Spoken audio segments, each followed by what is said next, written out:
Hi, Guy. Hey, Marty. How are you? Nice Pretty to see good. you. Nice to see you again. Yeah, nice you to too. see you. So, how long have you been in EMS? I started in 1979. Yeah, you've got a couple of years on me. I started in 1996. Okay. So 20 years. Yeah, when we agreed to do this, for EMS week, I was reflecting, and I'm looking at, how I was a cadet, on a volunteer first aid squad in 1979.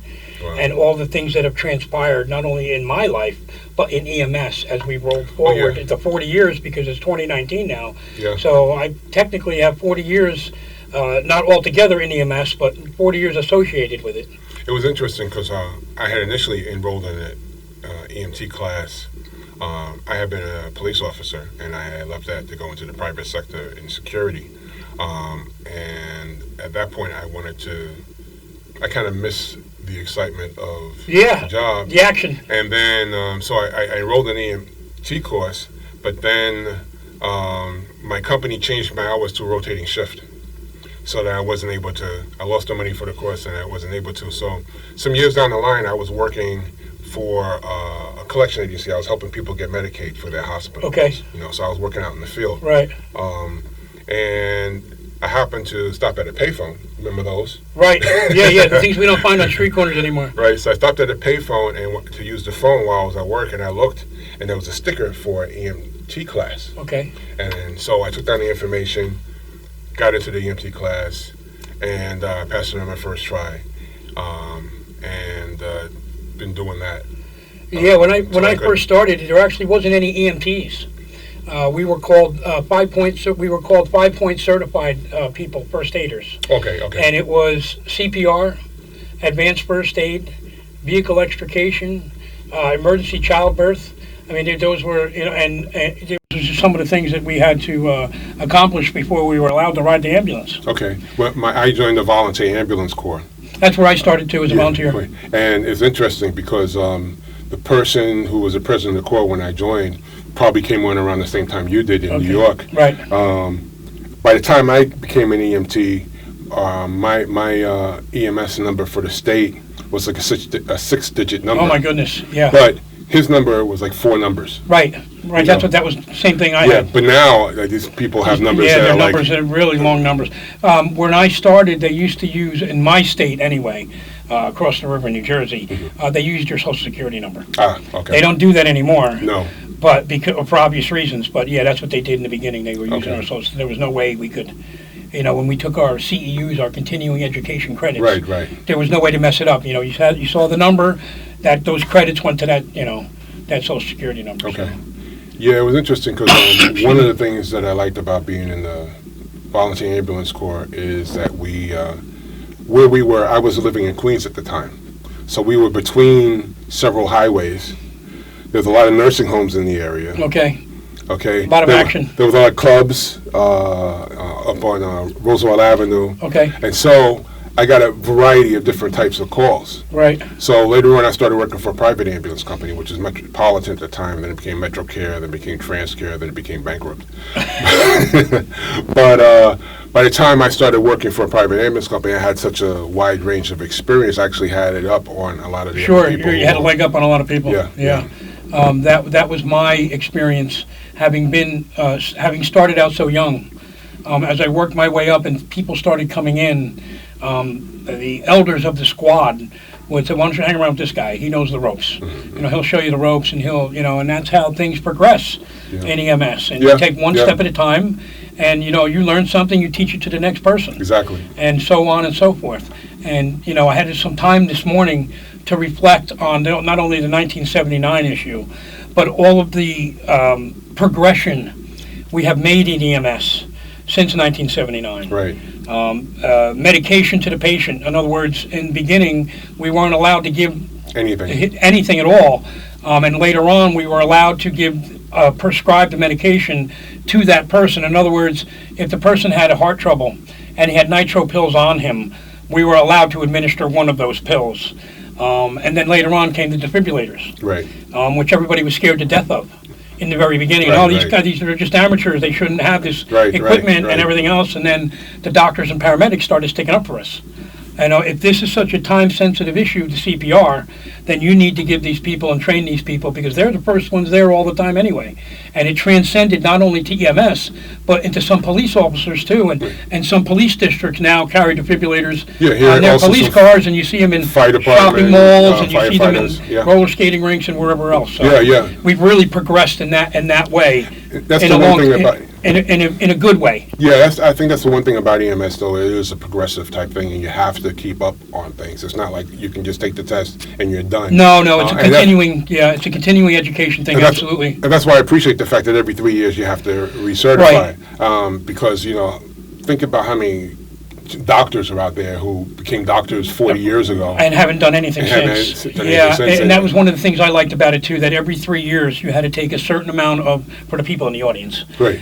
For every 3 years for us, we have to take a certain amount of credits determined by the state. Right. And then the other half of those credits, it was 48 for us. I don't know what it is here in New York.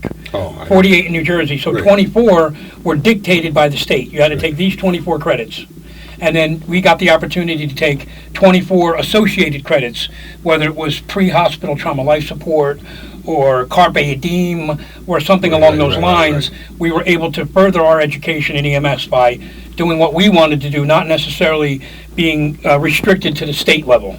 Yeah, it's interesting, too, because a lot of people don't respect what we do.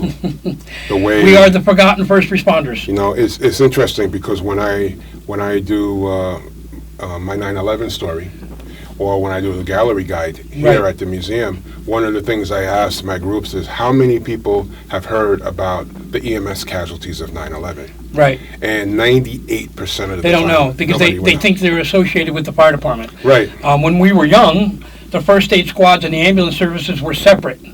From the fire department. But over the years, the cost of running an ambulance, the cost of manpower, the cost of equipment have forced a lot of big cities, especially New York City, a lot of big cities in New Jersey, to consolidate and absorb the first aid squads into their fire departments. Right. And that's how they're being run now. So we are the forgotten first responders, because a lot of that now it's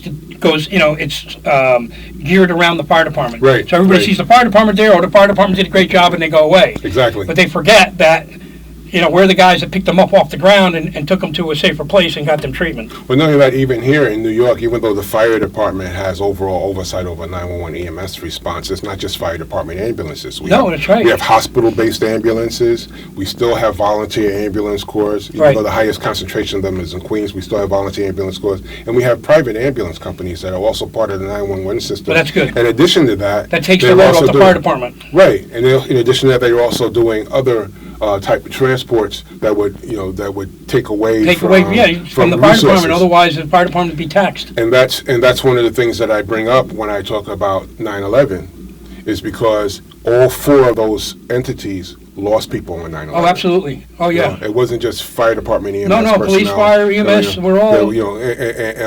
There were volunteer ambulance corps people who lost their lives. There were hospital-based EMS people lost it, and there were private ambulance companies that lost their life. Yeah. And so it's important that we recognize that particular sacrifice, and it's important for me that I spread that out, because it is important. It is important that people realize and understand what not only what we do, but what we go through too. Right. Where do you think we're going in the future? I'm not sure. There's talk about making it mandatory to have college. Okay. Because our pay is so much below that of fire and police. Yeah, it is ridiculous. It is. And so we don't get paid half of what we should get paid. No, not at all. Especially when and we top out much lower than police, fire, and EMS. It's almost a shame. And our job is more strenuous physically than police work. Having done that, I can say that. Right.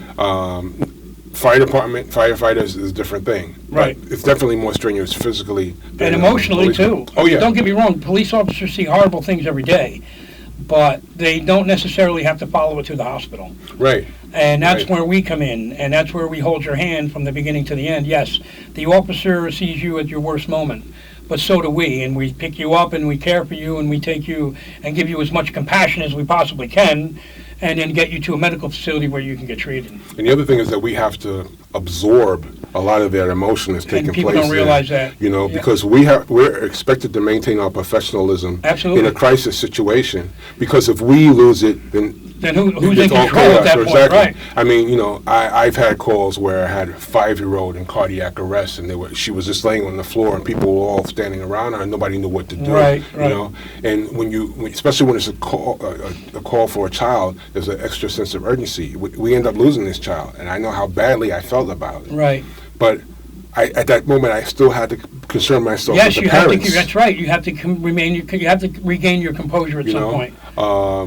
16-year-olds who were shot, and you know, Oh, yeah, even the elderly, you know, they may have lived a long life, but when you're sitting there The and you're working compassion on for them. someone, Yep. and you're looking at their spouse, Yeah. you know, somebody they've been with for 50, 60 years. Right, and they're just shell-shocked by the whole event. Right, I've you know. experienced that many times. You know, so it's those type of things, and you know, you don't want to lie to them and give No, them I've false never- hope, which I never do. But the flip side of that is you know, you want to have compassion for them too. You know, I'll tell them we're doing all that we can do. Sometimes I say we're doing everything we can, but it doesn't look good. Right. You know, but you know, you sit and you watch them, and you're watching them see the person that they love slip away from them. Mm-hmm. You know, and it's something that we have to carry with us. We carry a lot of that. Yeah. We carry a lot Yeah. of that. And you are right. I've never lied to a patient or a patient's family, as painful as it might have been at the time for all of us involved. Mhm. I just never felt that it was the right thing to do to lie. To say, yeah, you're going to be okay. You're going to be fine. Don't worry. I couldn't do that. No. That's why I'm not a good salesman, because I can't lie. I understand. I just, there comes a point where you have to, I don't really want to say it this way, but man up. And you know, tell it like it really is, and have the person that's being affected by what's going on to be able to compose themselves during this tragic event, whether it's somebody slipping away or it's a horrible accident or whatever the case may be. I've been in so many incidents where I've had to call a family member and say, can you make it down? Is there somebody in the house that can drive you here? Or is there a neighbor? Or is there something to that effect where you can go somewhere and maybe get a ride to the hospital? Your person's been in an accident and they're going to be okay, Right. but they're not able to speak to you right now. They're being cared for in the hospital. There's 15 nurses, there's 22 doctors, whatever it is. They're on top of your loved one. They're doing everything possible. But they just can't speak to you right now. Sometimes we're a part of the grieving process. We're the start of that, where we're starting to let them know. No, that things aren't going right. Things aren't going right. We're doing everything we can, but it looks like it's not doing well right now. So I want you to be prepared for that outcome. And then, you know, you start them in that process. I've had people, you know, I had one case where a woman, we had been pronounced, his daughters were on site when it happened. She came after. My partner was still doing paperwork, and she said, well, I just want to go see him. So the police officer let her go see him, and then after a while she wasn't out, and I went to find out what was going on, and she was trying to wake him up. Oh, She my was goodness. shaking him and slapping Yeah, him, trying getting to- it up, you know. yeah. And I had to explain, he's not getting up, you know. Right. And she wouldn't accept it, and finally, you know, with the help of a neighbor, said, well, look, what we're going to do is we're going to let you sit next door, and Right. you'll be right next to him. in the Right, next right, room. right. You know, he'll be right there. You know, and then the daughters came, and then more family came Came and they and were able to that help. eased the burden. Right. Yeah. But like I said, sometimes we're the first one We're the ones to start it. to Absolutely. start things off, and then we have to now go back and, having absorbed all of that, deal with that ourselves. Yeah, that's always the tough call, to start the grieving process on scene while the Yeah. call is going on. It's never an easy thing. And to touch on what you were saying earlier, the children are the worst part of our Right. job. Yeah. We never want to see a child in distress. We never want to see a child not breathing. We never want to see a blue child. I've had a couple of those. Yeah. And they're very unpleasant. And I Yes. don't want to go into description here or anything like that, but those calls are extremely unpleasant for EMS professionals. Yes. As well as the older ones too. Any call could be devastating for us too. Right. And what the general public doesn't understand is what you were just saying before, is that we have to absorb all of this. Right. I mean, in the big city where, we get maybe 8 or 10 calls, 16 calls on a busy night, some of them are BS. Some of them aren't. Right. And we have to go from the BS calls to the one serious that aren't, Right. with the same level of professionalism Exactly. and the same care level that we gave the BS call. And that's the other thing, we don't decide who our patients are. No. And our patients are our patients. Right. It doesn't make a difference what their economic status is. Doesn't matter. Whether they're drug addicts or alcoholics. Religion, it doesn't matter. None of that stuff matters. Doesn't matter. Our patients are our patients, and we care for them as our patients. What I used to tell the young people coming into the business, everybody bleeds red. Mm-hmm. I don't care what color you are. I don't care what you smell like. I don't care what you look like, how big you are, how short you are. Everybody bleeds one color. And that's what you have to accept. Yeah. As an EMS professional. And you're right, we don't get to choose our jobs. Right. And I don't think we'd want to. I don't think I'd want to pick and choose my jobs, because I might pick the ones that aren't as horrible as or you might think you're picking them. I'm thinking right, and I might think I'm picking something that's nothing to deal with, and it turns out to be this 2-day ordeal. Right. So it's EMS week 2019. And here we are, 2 9/11 first responders. Yeah. Reflecting back on 9/11, I would have to say that things went as well as they could have gone as the aftermath. I mean, nobody's expecting what happened to happen. Even in the documentaries that we see 18 years later, nobody expected the towers to fall. No, not at all. So once they did, all bets were off. Right. And it changed everything it changed for the police, changed for the fire, and it definitely changed for EMS, where we were put in a different spotlight and not just thrown into the spotlight, tossed in there by the back of our collar and the seat of our pants. Yeah. And I want to say it was an awful experience, and part of it was. But the other side of that is all the enormous people and all the wonderful people that I've met Right. through the tragedy, that were either a part of EMS or part of the rescue effort or had something to do with coming to do something here after the event. And that's one of the things, and that's one of the reasons why I'm glad I'm here at the 9/11 Tribute Museum, because it's sometimes difficult to express to other people the feelings that we have that surround that day and what we did, and the sense of loss and that many of us have. But people like me who got cancer from 9/11, that sense of loss is even compounded because Right. there are things I can no longer do. It brings my sense of mortality closer to bear. And so by being with other people who have had these experiences, and some even worse Right. than mine, it's a bond. It's a coping mechanism. It makes me feel like I have family here. There's people I can talk to about what we experience that understand. Yeah, Some people they want to understand, right. but they can't. In EMS, we are a family to begin with. Right. But here at the 9/11 Tribute Museum, we're really family. Exactly.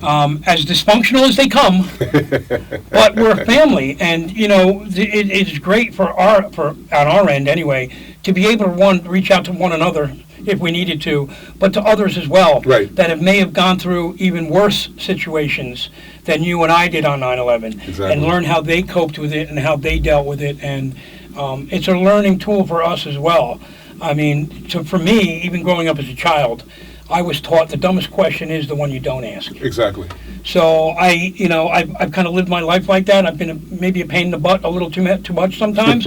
But again, the dumbest question is the one you do not ask. Right, that's true. And I am with you 100%. I'm glad I have this family behind me, because it helps deal with my PTSD from not only the years before 9/11 rioting, Right. but the 9/11 on top of all those years. And see, that's the thing a lot of people don't understand. It's like I said, we absorb so much stuff.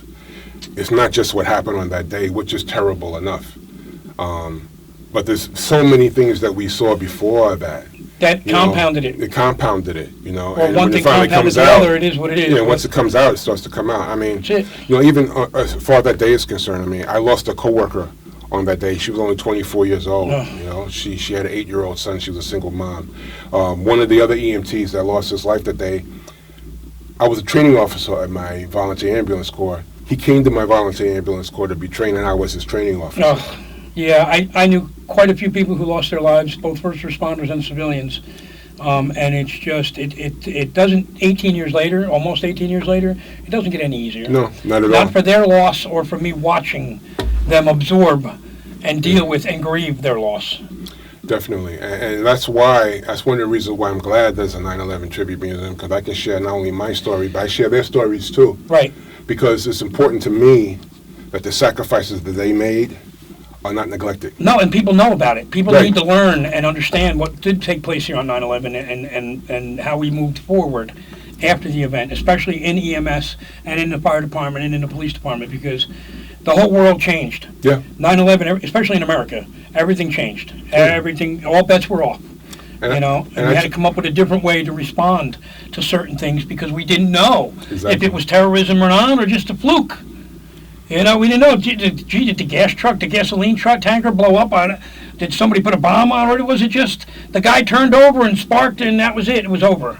So everything changed. The game changed after 9/11. Even as far as I have a picture of myself when I was down here, and if you look at the picture, I'm in shirt sleeves, and we're all there. Me We got too. little tiny masks Yeah, on and stuff. It's And after that, they made it mandatory for us to have bunker gear on the ambulances and escape hoods or Right. escape masks on Right, the yep. ambulances because, so many of us didn't have it. didn't have it, and we all got sick. A lot of us got sick. People Yeah, have yeah. died. My boss, the person who ran my ambulance company, Steve Zackheim, he was with Yamel Marino as they were coming out of the buildings as they were collapsing. Okay. But they separated, and he survived that day. And the other but person she didn't. did not. However, he died later on from lung cancer related to 9/11. Oy. So, that's the other thing I remind people of, are the casualties of 9/11. Here we are, going 19 years? Yeah. 18 years. 18 years, and people are still dying from 9/11. Well, that's why I was just describing that on my 2 o'clock tour today, and I was explaining to the people on the tour that we lost 343, just an example. We lost 343 firefighters on 9/11. But since 9/11 and up to this date, and today is May 15th, 2019, we've lost an additional 191 more Right. firefighters Right. that responded to 9/11 on top of the 343. So we'll never really know the total cost of first responders on Exactly. 9/11 Exactly. because almost 18 years later, we're still losing first responders to the event. Exactly. And it's going to continue because from my understanding, from the doctors and all the research and everything that's being done, the next 5 years, it'll be an influx, such an influx of 9/11 first responders getting ill. Oh, yeah. This is the next 5 years will be the time frame as to whether you get sick or you don't get sick. Right. So they're expecting unfortunately, a large quantity of people to come down with illnesses. I hope and I pray that I'm not one of them. I pray for you, and I pray that you get your cancer out of your body, and that you're not affected anymore, and you and your family are not affected anymore. My PTSD is somewhat around the guilt of not being sick. I understand what you're saying. And not, being able to stay here as long as I wanted to because I didn't want to leave my brothers in arms behind. But I've got to follow protocol and I've got to follow procedures. And when you get picked up by the back of your pants, by the city of New York and basically asked to leave, you do it politely before, Yeah. I mean, for me, because I was working my other job, so I left my other job to come down here, and it was after calling my ambulance company repeatedly trying to get through to see whether they needed more help. And for me, one of my issues for a long time was, should I have just left earlier and just come down here? Should I have just, Right. And for a while, it took me,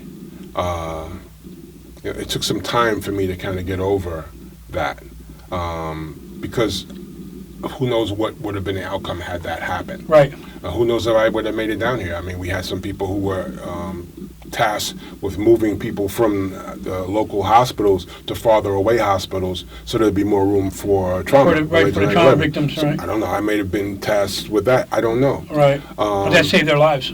Yeah. Believe it or not, that saved their Oh, lives. yeah, definitely.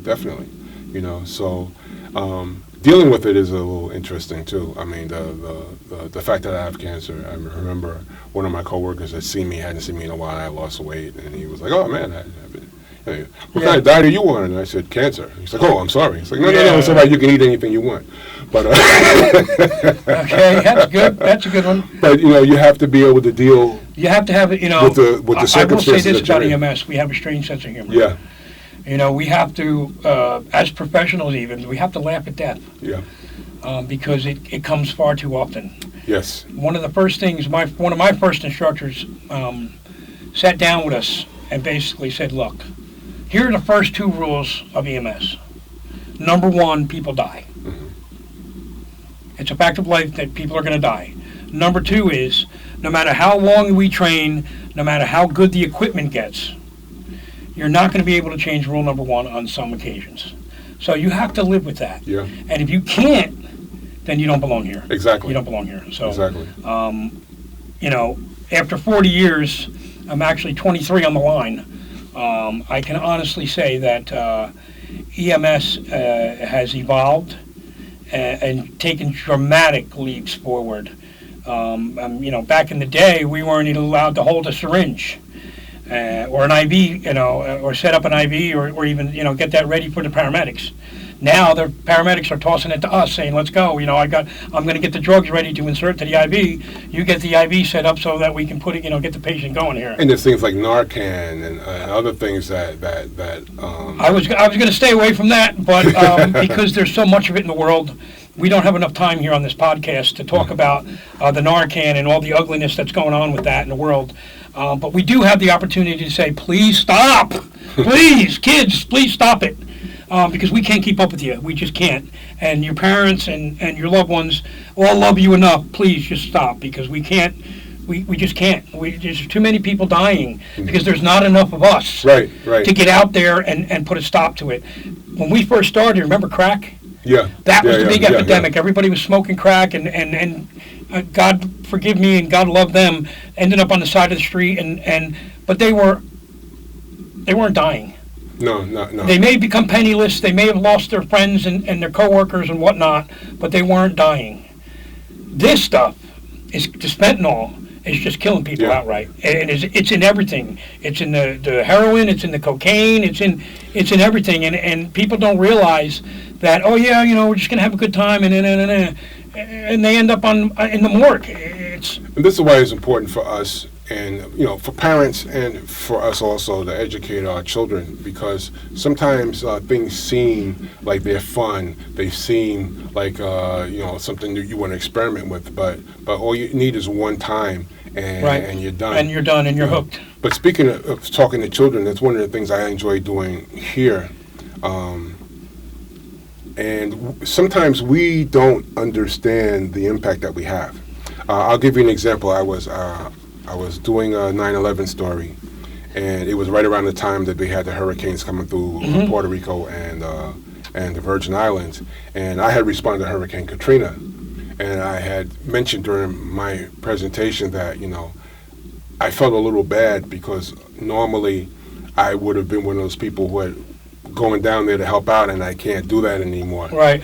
So after I finished my presentation, a woman and her son came up to me, and the woman says, my son was young on 9/11, but he was watching intently the first responders who were working down at the site for days, and he became a paramedic as a result of that. That's great. So then he came up to me, and he says, don't worry about it, I got it from here. And he hugged me. There you go. And I have to admit, I started to cry. Yeah. But that's a great story. I mean, but it shows me that the things that we did, and we weren't thinking about any of that while we were doing it, but the things that we did touched other people in such a way that they decided, I need to do that too. I need to reach out and help other people too.